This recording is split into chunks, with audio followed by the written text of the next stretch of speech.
Gli italiani e gli agrigentini in particolare hanno tagliato le spese anche per il cenone della vigilia e il pranzo di Natale.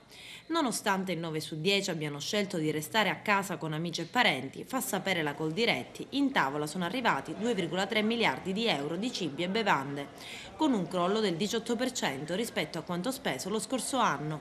A prevalere è stato il Made in Italy, con meno caviale, ostriche, salmone, champagne e più bollito e pizze. Carrello della spesa sempre meno pesante. Questo è il Natale più difficile dal dopoguerra ad oggi. Cosa non potrà mancare nel suo carrello per Natale? Sicuramente il panettone, e le noci, la frutta secca. Cosa cucinerà stasera? Vorrei fare un misto, diciamo un po' per condire la tavola diversamente rispetto agli altri anni. Non lo so, io vorrei fare il plum cake con la zucca, qualcosa sfizioso, qualcosa di diverso. Il panettone, quello per Natale è la base principale. Cosa preparerà lei invece? Guardi, non lo so, ci pensa mia suocera quest'anno. Quello che c'è bisogno di comprare, compriamo, il necessario stanno.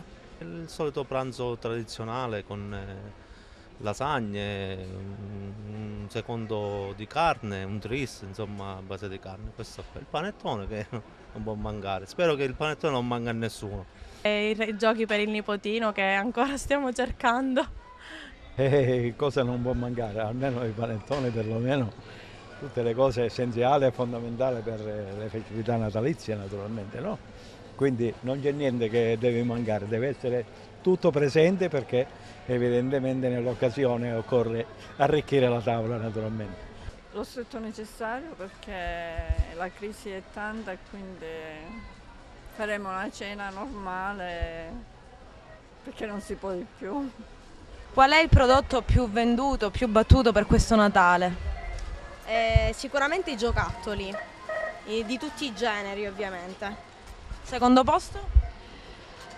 Secondo posto, vabbè, comunque i dolci vanno molto, poi possibilmente prodotti ovviamente panettoni di tutti i tipi.